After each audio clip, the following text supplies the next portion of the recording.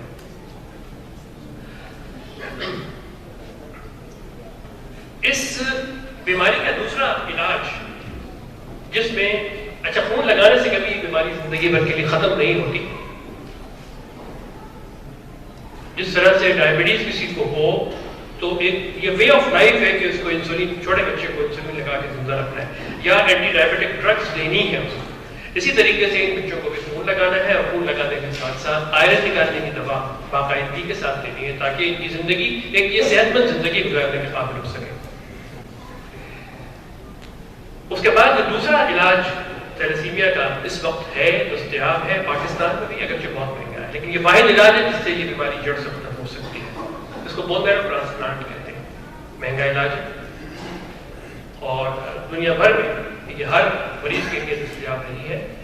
مختلف وجوہات کی وجہ سے. یا تو کاسٹ بہت زیادہ ہے، افورڈ نہیں کر سکتے، یا اس کے لیے بھی بون میرو ڈونر کی ضرورت ہے جو کہ یقینی طور پہ سگا بھائی یا بہن ہوتا ہے،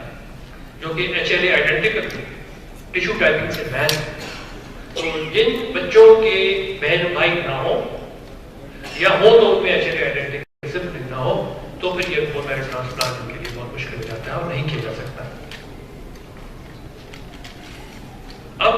مزید ایک اور چیز کے اوپر جو کام ہو رہا ہے، بس I just wanted to share it with you، کہ جب ہم نے یہ دیکھ لیا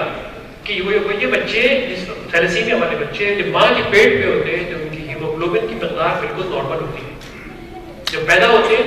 تو نارمل بچوں کی طرح سے ان کی جو کارڈ بلڈ ہیموگلوبن ہوتی ہے وہ 17-18 گرام 19 گرام ہوتی ہے. تو اس کا مطلب ہے کہ فیٹل ہیموگلوبن بنانے کی صلاحیت تو ہے ان میں. پرابلم کہاں آتی ہے؟ پرابلم یہ آتی ہے کہ جو بیٹا گلوبن جین جو ہے وہ میوٹیشن ہوئی ہوتی ہے، اس کے نتیجے میں اڈلٹ ہیموگلوبن نہیں بنا سکتے. تو اب فوکس یہ ہو گیا کہ کیا یہ ممکن ہے کہ یہ بیٹا گلوبن جین کا جو ڈیفیکٹ ہے اس کی کریکشن کر دی جائے، یعنی جین تھراپی کر دی جائے، اور جین تھراپی کے نتیجے میں جو ڈیفیکٹو جین ہے وہ نارمل ہو جائے اور نارمل اڈلٹ ہیموگلوبن بنانے کے قابل ہو جائے. اس کے علاوہ ایک اور جو اس کی اسٹریٹجی، اس کے اوپر پچھلے 10-11 سال سے جو کم سے کم میرا جو گروپ ہے، میرا جو ٹیم ہے وہ کام کر رہی ہے الحمدللہ. اس میں کرتے یہ ہے ہم کہ ان بچوں کی جو فیٹل ہیموگلوبن کی جین جو سوئچ آف ہو جاتی ہے پیدائش کے وقت، پیدائش کے بعد، اس کو ہم دوبارہ سے سوئچ آن کرنے کی کوشش کرتے ہیں. تو اڈلٹ ہیموگلوبن تو بنا نہیں سکتے، لیکن فیٹل ہیموگلوبن جس طرح سے ماں کے پیٹ میں بنتی تھی اور جو بننی بند ہو گئی وہ دوبارہ بننی شروع ہو جاتی ہے. اور تقریباً کم ہو گئی 40 سے 50% بچوں میں اس اسٹریٹجی کے نتیجے میں ان بچوں کا خون لگنا بند ہو جاتا ہے اور وہ 7-8 گرام 9 گرام ہیموگلوبن بہت آرام سے مینٹین کرنے لگتے ہیں. تو کمنگ بیک ٹو دی